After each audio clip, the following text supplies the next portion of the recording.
Senhor presidente, vereador Osvaldo, nobres pares, nosso assessor Ricardo Batata, senhoras e senhores.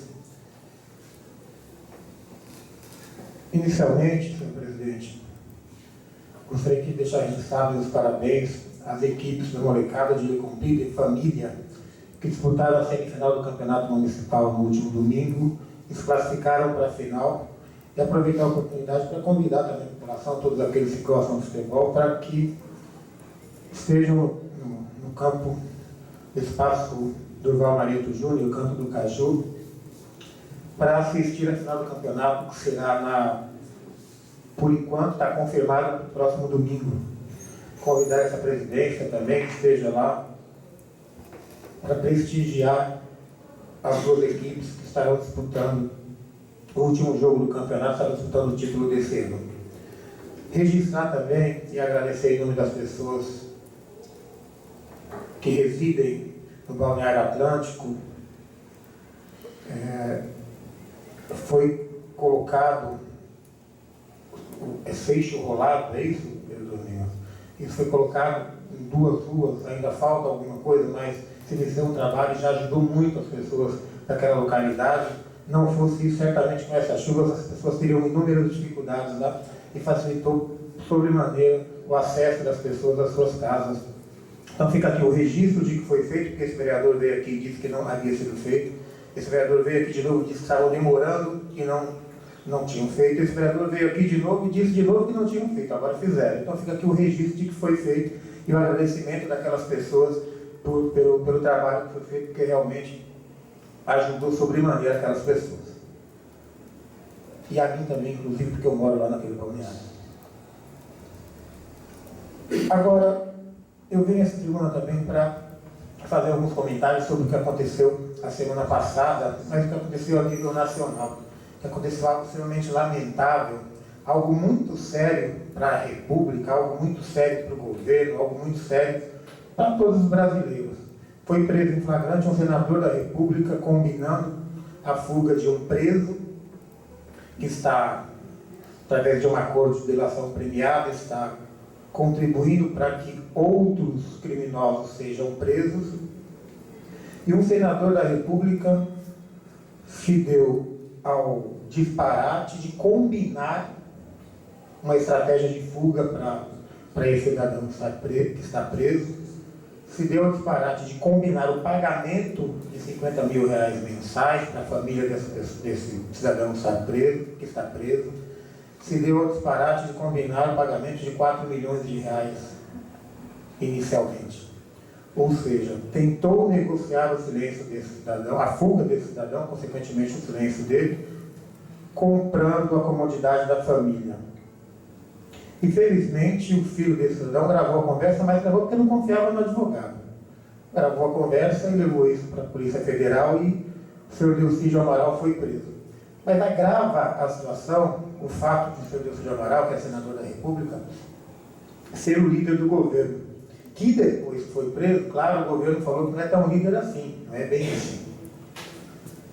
Mas também nós temos o caso do senhor Bonlai, que está preso também, que era amigo do ex-presidente Lula, que hospedou o senhor Lula logo depois da vitória na primeira eleição que ele se elegeu presidente da República, hospedou o presidente numa fazenda, que conseguiu, durante a gestão do presidente, do senhor Lula como presidente da República, um empréstimo de R$500 milhões no BNDES para uma empresa que estava com as suas atividades suspensas, e mesmo assim ele conseguiu o empréstimo. Mas, agora que ele está preso, também não é tão amigo assim, também estão dizendo que não é tão amigo assim. Esses fatos são muito, mas muito graves, e são fatos que envolvem políticos, e nós somos políticos, nós fazemos a política municipal. Isso reflete os políticos em todos os seus níveis. Isso reflete na gente também. Eu tive a oportunidade de atender uma cliente, por ser advogado, atender no ofício da advocacia, e conversando com essa cliente, eu disse que eu era vereador na cidade também.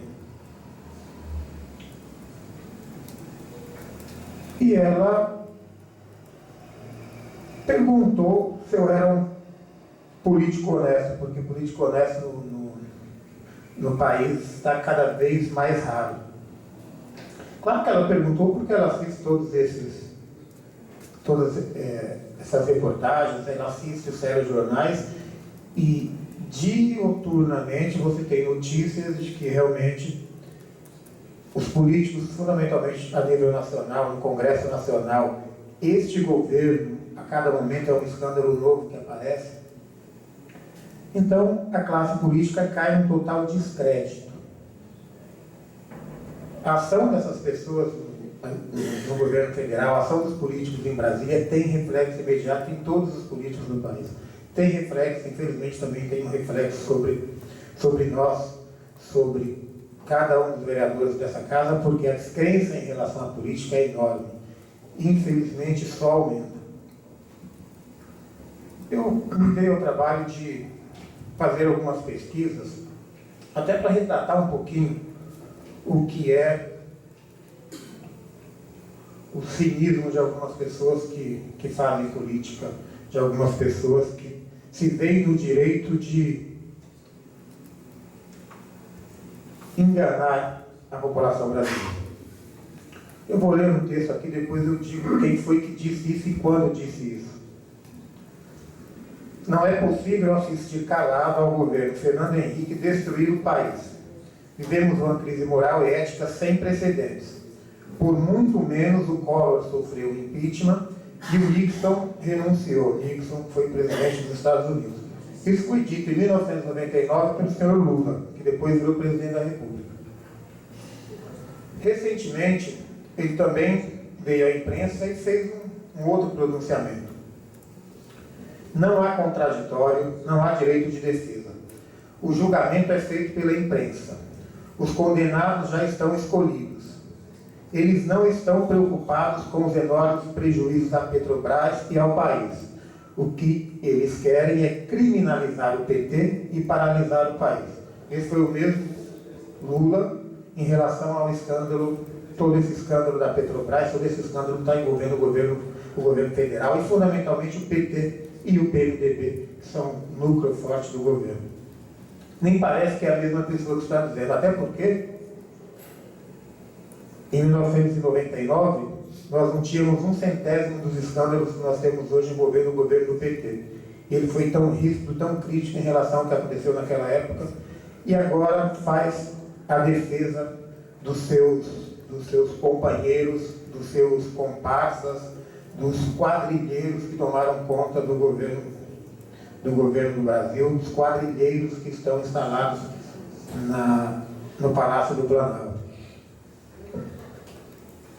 O único caminho que a gente vislumbra, que nos permite, e felizmente ainda nos permite acreditar que a médio e longo prazo nós teremos algumas mudanças nesse comportamento, é a atuação do Poder Judiciário. Na quinta-feira nós vamos ter a oportunidade, se não for cancelado, de entregar um título de cidadão ao presidente do Tribunal de Justiça do Estado de São Paulo. E tenho certeza que estarei aqui e tecerei alguns comentários a respeito disso, até porque nós temos realmente que apelar ao Poder Judiciário para que a esperança seja retomada, porque é desolador você ver o que acontece nas notícias do dia a dia, é desolador você perceber que as pessoas estão lá e parece que estão no país realista, parece que estão num país onde ninguém tem o poder, ninguém tem capacidade de discernimento, porque eles mentem e depois mentem de novo. Tem dois comentários aqui de dois ministros do STF, o ministro Gilmar Mendes e a ministra Carmen Lúcia. O ministro Gilmar Mendes já faz um tempinho, foi no julgamento de um recurso que pedia, tratava da questão da campanha da presidente Dilma.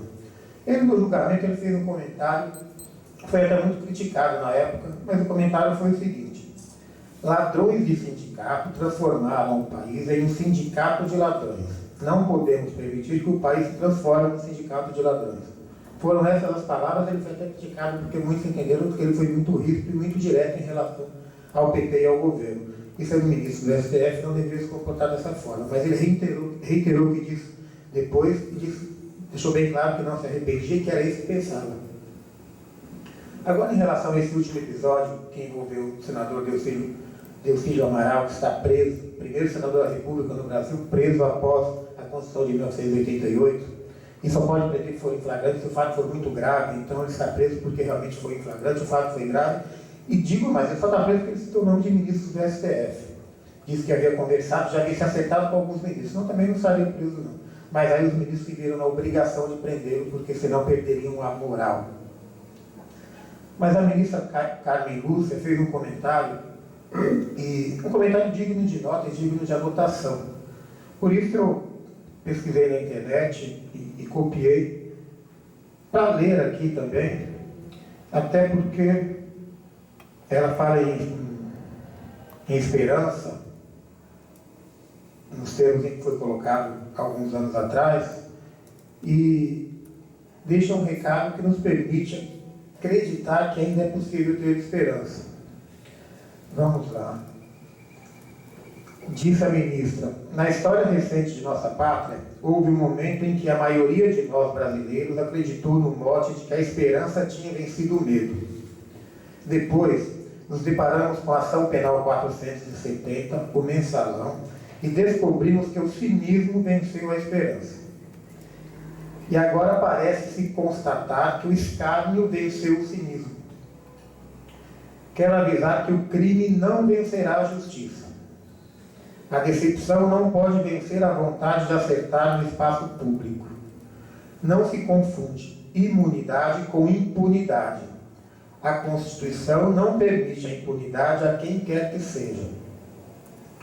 Se afinal a Constituição não permite a impunidade a quem quer que seja, deixa muito enfatizado que a responsabilidade nesse momento de fazer com que essas pessoas deixem, essas pessoas que estão no poder, parem com essa cara de pau constante de mentir para a população, é realmente a atuação do Poder Judiciário, é a atuação do STF, que é a instância competente para julgar esses políticos.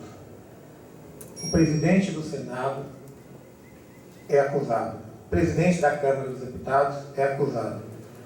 A presidente da República é acusado. O ex-presidente da República é acusado, citado em delações. O vice-presidente da República é citado em delações. Não sobra ninguém. Não tem ninguém com autoridade moral para conduzir o processo de impeachment. Tem gente que diz que ainda não cabe o processo de impeachment contra a presidente Dilma.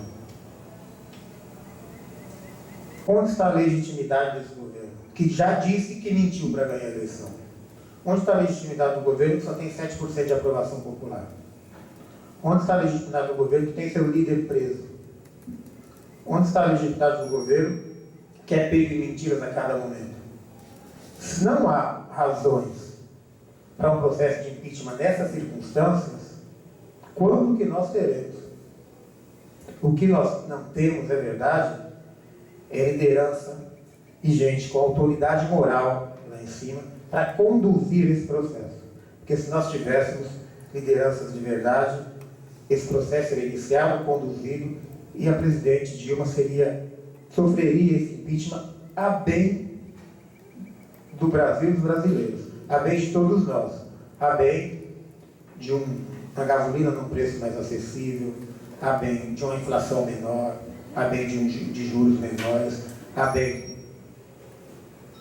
de uma cesta básica mais acessível, a bem também da continuidade dos projetos sociais, de verdadeiros projetos sociais, e não os projetos assistencialistas que foram criados, desenvolvidos e utilizados apenas e tão somente para comprar o voto da população mais simples desse país. Muito obrigado, senhor presidente. Muito boa tarde.